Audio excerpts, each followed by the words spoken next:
भयानक दृश्य आहेत लातूरमधली।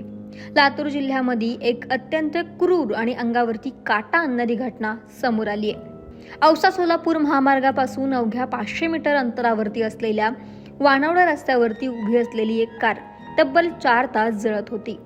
त्यामुळे परिसरामध्ये एकच खळबळ उडाली।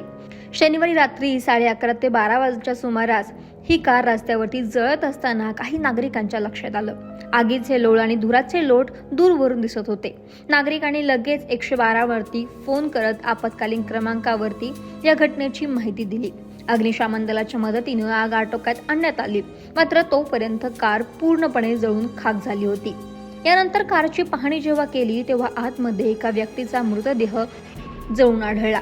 अक्षरशः या मृतदेहाचा कोळसा झाला होता। धक्कादायक बाब म्हणजे मृतदेहाचे हातपाय बांधलेले होते, हाडांचाही मागमूस उरलेला नव्हता।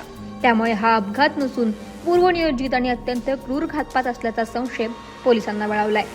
प्राथमिक माहितीनुसार मृत व्यक्तीची ओळख गणेश गोपीनाथ चव्हाण अशी पटली आहे। मृत गणेश चव्हाण हे खासगी फायनान्स कंपनीत लातूर डिव्हिजनचे प्रमुख म्हणून काम करत होते।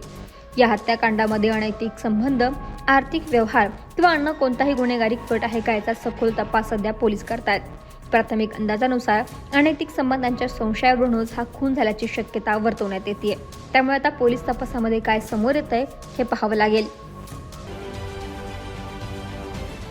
महाराष्ट्रातील सर्व बातम्यांचे विश्वासार्ह व्यासपीठ, सकाळच्या सर्व सोशल मीडिया प्लॅटफॉर्मला लाईक, फॉलो आणि सबस्क्राईब करा। तसंच सर्व नोटिफिकेशनसाठी बेल आयकॉन प्रेस करायला विसरू नका।